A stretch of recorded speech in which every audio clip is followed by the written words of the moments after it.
All right, good morning. It is a beautiful Wednesday morning here. We're going to get right into some world history, World War II. So, we've been talking about how Hitler has basically taken over Europe, Hitler and the Nazis. Started with Poland.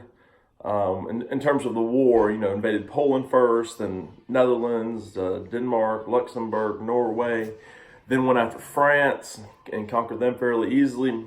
Then tried Britain at the Battle of Britain, gave up on that. He's going to come back to that later, or he has plans to come back to that later. He goes down to North Africa to bail out his buddy Mussolini, who had gotten in some trouble down there. Then he goes to Eastern Europe and the Balkans, convinces some of those countries to join up with him, has to conquer a couple other ones like Greece and Yugoslavia. And then breaking the non-aggression pact, he invades the Soviet Union. So Hitler's got a firm control of Europe at this point. And with this section of the book, we're going to the Pacific, and we're going to talk about one of the other Axis powers, Japan. Okay, so if you remember, Japan had started becoming very industrialized in the late 1800s, building lots and lots of factories and building up their military and building trains and weapons and boats and planes.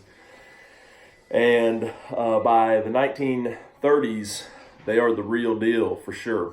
And just like Europe did after they became industrialized, Japan wants to go out and find colonies. It's imperialism of the 1800s. England did the exact same thing. Problem is, Japan's just a little bit late to the game, and all of the lands that are colonizable have already been colonized by us and our allies. So when they start trying to colonize, they're messing with land that technically belongs to the United States or our allies, and we're not super excited about that. From their standpoint, we're going to be telling them not to be colonizing, and that's like a smoker smoking a cigarette telling you to stop smoking. They viewed that as being very hypocritical, and it just didn't sit well with them. So that's what's about to happen here in this section. They're going out and they're getting colonies. But like I said, they're messing with our friends' colonies. They're messing with our colonies. But us and our friends especially our friends like Britain and France, they're a little bit preoccupied with Hitler. So this is a perfect time for Japan to start messing with their colonies. And they're trying to build this empire out in the Pacific. Okay, so this is the part of the world, Japan, and then this is the part of the world that they are wanting to colonize. You can see most of it's water. So they have to have an excellent navy to have an empire like that, and an excellent air force as well would certainly help things out. So this is a part of the world where this is the Japanese plan, is to build an empire out here in this part of the world. All right. They start, like I said, they start messing with British territory. They start messing with French territory like Vietnam. And it gets to a point where our president, Roosevelt, gives Japan a pretty harsh ultimatum. It's either stop colonizing or we will cut off our oil. We were a major oil supplier for Japan. So it's either you stop doing this or we're going to stop sending you this. Stop colonizing or you don't get oil. Okay, so both of those options were not good for Japan. It would be like me telling y'all, if you don't stop eating and drinking, I'm going to cut off your air supply. Okay, either way, it's bad, right? Well, that's the way Japan viewed this ultimatum. They felt like if they weren't being a colonizer, they were doomed to be one of the colonized. Okay, so they didn't like that. And if you can't have oil, if you don't get oil, you can't, how are you going to run all your planes and tanks and boats and all the machinery that you have to have, to be a powerful nation. So either one of these choices, no colonies, stop colonizing, no oil, to them would lead to their doom. So they felt like they had to take us out. All right. They felt that we were standing in their way of a Pacific empire, and they want to take us out. Now, they know we're bigger and stronger militarily than they are. So they got to hit us. They got to hit us when we're not expecting it. They got to hit us where it hurts. And they're going to do this at a place in Hawaii. It's called Pearl Harbor. We had a naval base there called Pearl Harbor. And we thought it was super safe. So you know what we did? We put all of our big, important ships in one spot because they're safe there, right? And the Japanese, you know, it's too far away from Japan for their planes to get there. It's too shallow for subs to get in. So it's like the perfect place. So let's put all of our fancy, expensive ships there in one spot. But what we did is we created a huge target for them, a huge bullseye. So the date was December 7th, 1941. It was a Sunday morning, an early Sunday morning, and we're not expecting it at this time of day, on this day, on a Sunday, or at this place. You know, we kind of thought they might hit us somewhere. We just didn't know where, and we weren't really expecting it here at Pearl Harbor on December 7th, 1941. Let me show you a little clip of a video showing you what the battle scene might have looked like. It's from the movie Pearl Harbor. The video is not the best quality, but you'll get an idea. And it's probably fairly accurate, but it is a Hollywood movie at the same time. But this is what the attack of Pearl Harbor might have looked like. Now, during that attack you just watched, we got hurt. We got hurt bad. Okay. Within 2 hours, they had sunk or damaged 19 of our ships, including 8 battleships. All right. More than 2,300 Americans were killed, and over 1,100 were wounded. So we've been trying to stay out of the war. We've been trying to stay out, trying to be isolated, trying to be neutral. But this is going to bring us into World War II. So the next day, President Roosevelt gave this speech to Congress. So that speech has become pretty famous. December 7th, 1941, a date which will live in infamy. So when you're famous, everybody knows you, usually for good reasons. Infamous or infamy is when something is well known or you're famous, but for a bad reason. Okay, so this was definitely a date which will live in infamy in U.S. history. It's going to be famous, but for negative reasons.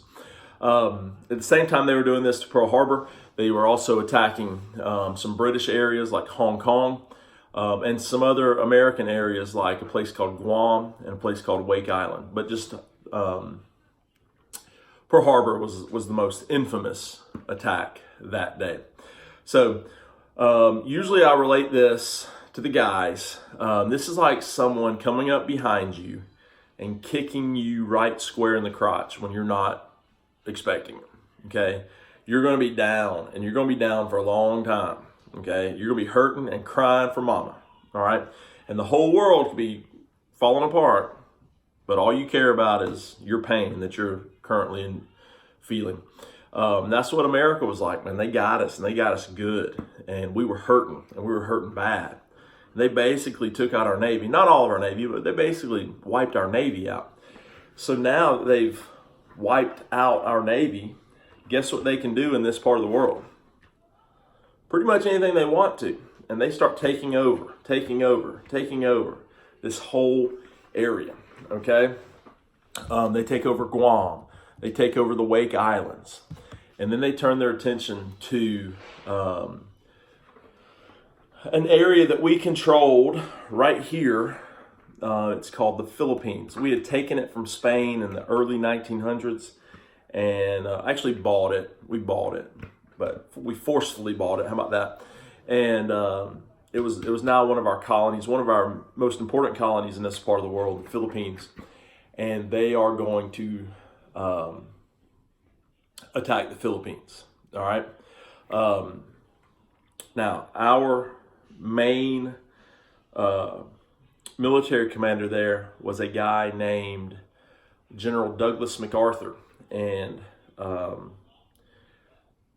he was ordered by his superiors back in America to leave. Okay, They knew the Japanese were coming. They knew they couldn't stop them. So they wanted to get our leadership off. Unfortunately, he had to leave many or most or all of his men behind. But that's what ended up having to happen. He left his men behind, but he was ordered to do so. His last words before leaving were like Arnold Schwarzenegger, "I'll be back," or it was probably more like, "I will return," or something like that. But I like to say, "I'll be back." And then unfortunately, the worst happens. They are going to come in and they are going to conquer the Philippines. Now, the Japanese weren't just messing with our colonies in the Pacific, like Guam and the Philippines. They also went after British possessions as well. Like I said, they seized Hong Kong. They invaded Malaya. They also went after Dutch territory called the Dutch East Indies, which is now Indonesia, which includes islands like Java, Sumatra, Borneo. They also went after Burma and eventually planned to attack India, which was, if you remember, Britain's favorite colony. All right, so they are just wreaking havoc in this part of the world. Okay, and there's nothing we can do to stop them after Pearl Harbor. Like, we're helpless right here. I mean, we have some boats. Sure, our Navy, we have a little bit of a Navy, but there's really not a whole lot we can do, to be honest with you. Okay.